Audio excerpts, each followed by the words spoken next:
posting my mama like your mama ain't dead as fuck. Go put some flowers on that bitch grave. 50 Cent has gone to war with half the industry. Rappers, moguls, executives, entire networks. But this was different. This wasn't business. This wasn't chart positions. This wasn't ego versus ego. This was family. And nobody, not even the most seasoned gossip pages, saw it coming. Because this time, it wasn't T.I. stepping to him. It was his son. King Harris didn't just respond. He detonated. And 50? He wasn't about to let that kind of disrespect breathe. Not when it crossed a line you don't come back from. Not when it involved his mother. Then the footage surfaced. Not blurry blog rumors. Not he said she said tweets. Actual video. A face-to-face confrontation, so tense you could feel it through the screen. So, what really exploded on February 22nd? It all started with a single post. On February 22nd, 2026, 50 Cent uploaded a photo of Tiny Harris to his main Instagram page. Not a story. Not something that disappears in 24 hours. Permanent. The picture wasn't flattering. It was the kind of shot you pray never sees daylight. The angle was wrong. The lighting felt harsh. The timing? Brutal. It froze her in a split second no one would willingly choose for themselves. And he didn't just save it. He broadcast it to millions. Underneath the image, the caption read, "I keep saying, keep my name out your mouth." No hashtags. No location. No emojis to soften it. Just that sentence. A message aimed squarely at T.I., who had been mentioning 50 in interviews and podcast runs for weeks. Subtle jabs, not so subtle digs, keeping his name circulating. 50's response wasn't subtle at all. He planted it on his main feed. That meant it wasn't going anywhere. It sat there, collecting comments, fueling screenshots, spreading like gasoline across the timeline. Now understand this. Tiny Harris isn't just T.I.'s wife.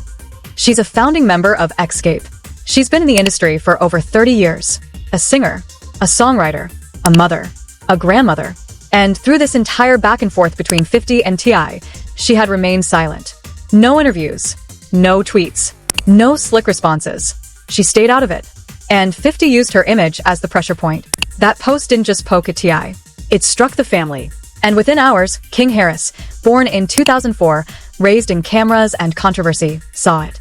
And he didn't hesitate. He went straight to the comment section under 50's post. No paragraphs. No explanations. Just one line. "Where you, mama?" That was the warning shot. Anybody reading that knew Bitch ass nigga wanna say something about my mama. Your mama dead as fuck, nigga. Your mama dead as fuck. Go dig her up. Go dig her. He was not on no chill vibes at all.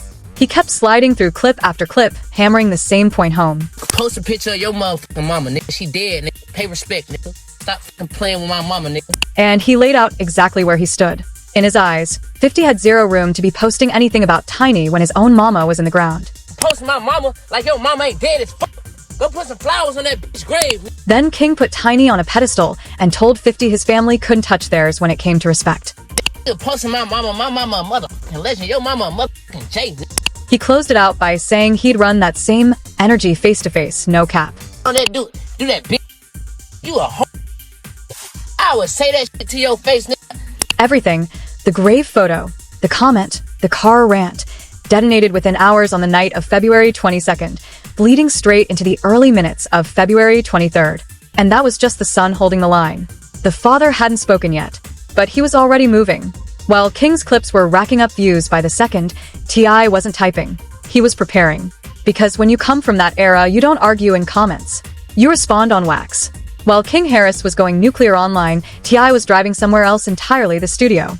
The battlefield he actually respects.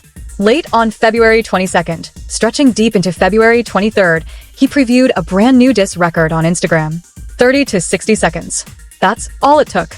The production came from DJ Tump, the same architect behind records like What You Know and Bring 'Em Out. Heavy 808s, dark synths, trap drums snapping like warning shots. The beat didn't just knock.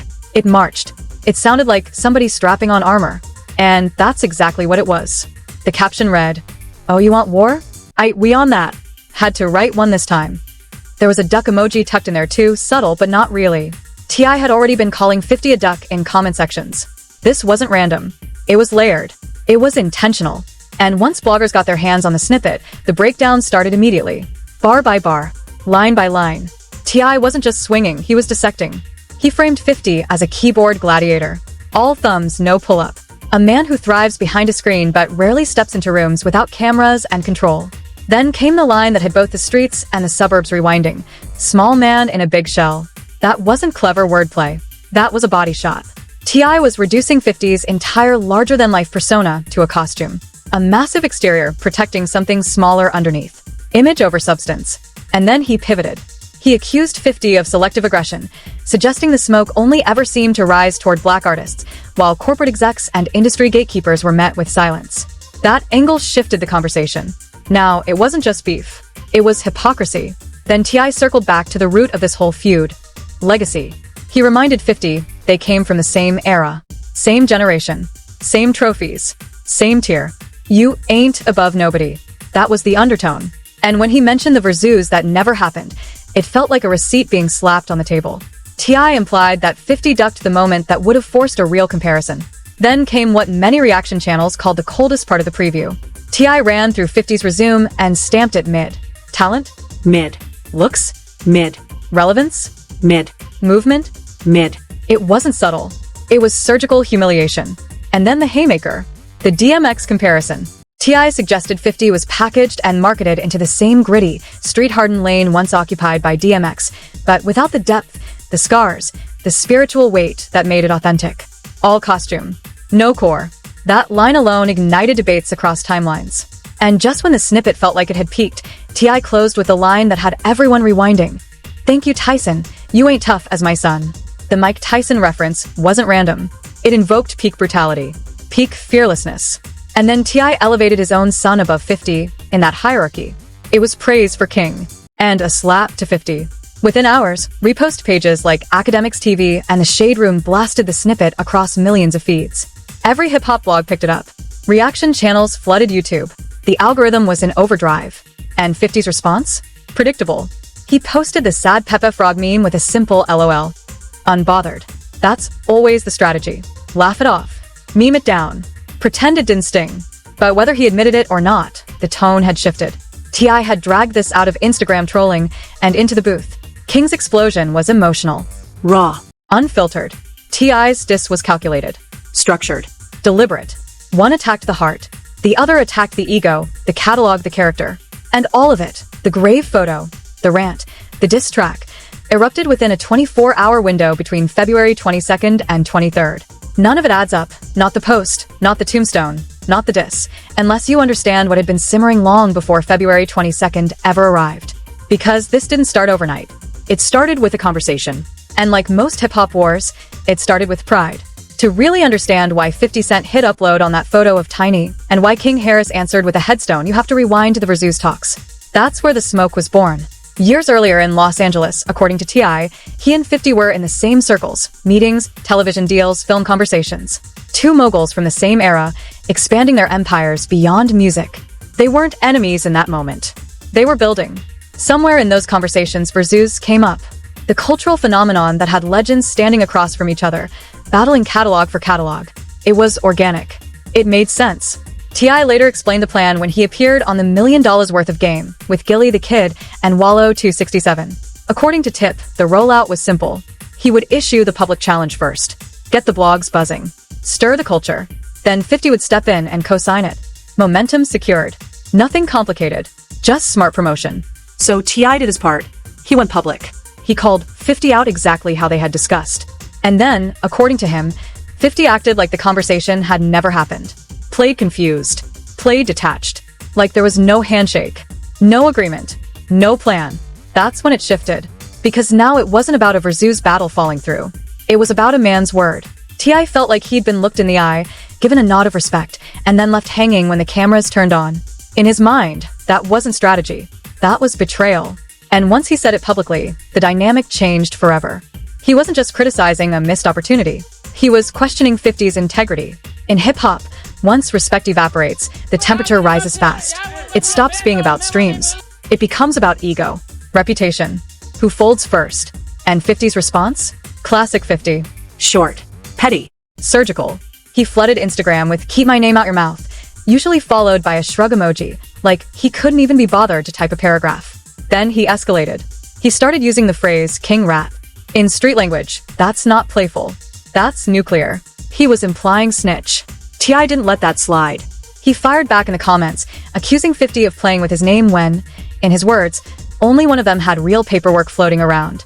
He dared him to get in the box, step into the Versus ring, or stop talking, lose my respect, FCK, and duck. The energy wasn't subtle. For weeks, it was subshots and character assassination, snitch allegations, pull-up challenges, ego versus ego, circling each other online. And then 50 dragged Tiny into it. The second that happened, this stopped being a Cold War. You can insult a man, but once you touch his family, you change the rules. And that's why King's response hit different.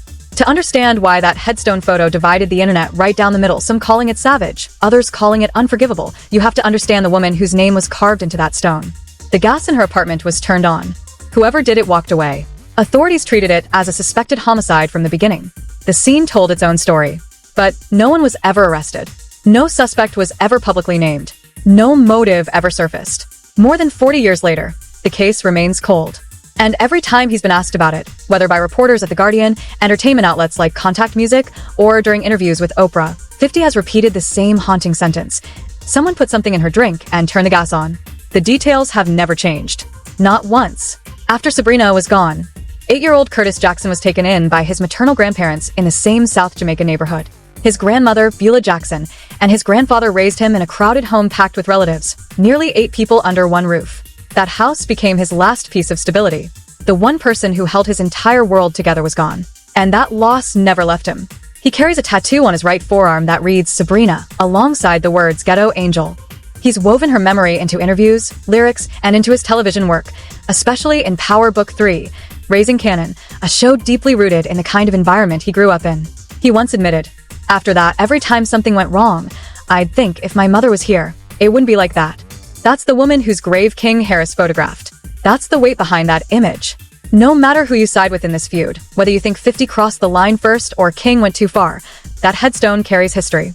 It carries trauma. It carries a wound that never healed. And once you understand that, you understand why February 22nd didn't feel like regular rap beef. It felt personal. Because hip-hop has a long, messy relationship with family being dragged into the crossfire.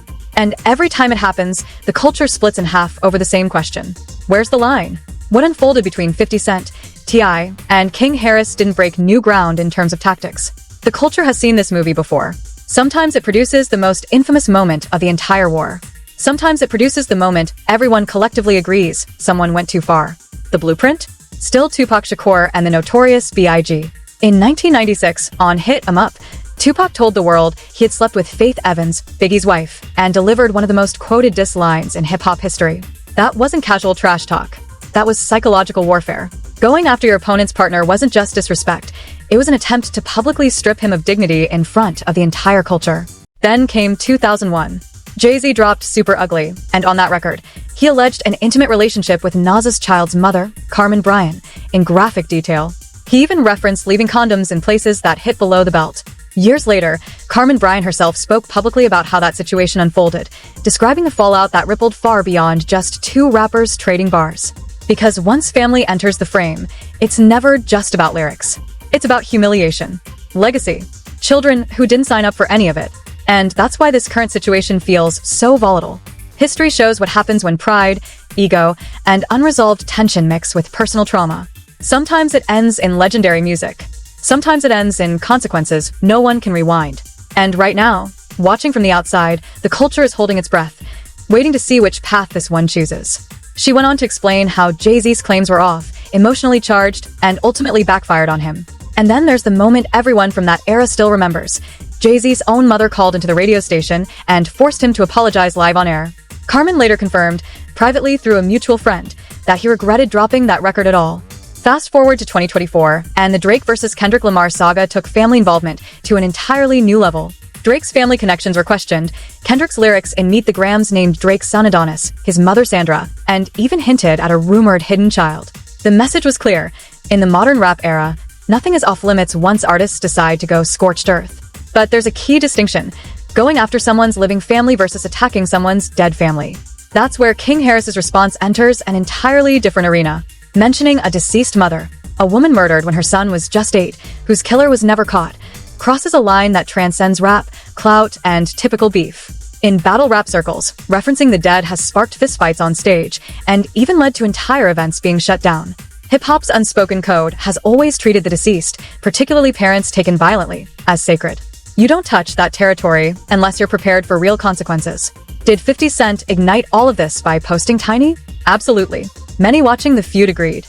One YouTuber broke down the situation plainly, pointing out that Tiny should never have been dragged into the mix. She wasn't appearing on podcasts, commenting online, or calling anyone out. She was just living her life. Wife, mother, grandmother, and 50 used her as a pawn in a chess game with her husband. And her 21-year-old son, raised in the era of online beef and dissing the dead, responded exactly like someone from his generation and environment would. Some believe T.I. might pull King aside privately, reprimand him for going as far as he did with the grave photo. Others think T.I. essentially greenlit it by going straight to the studio and dropping a diss track instead of trying to cool things down. Either way, the facts remain.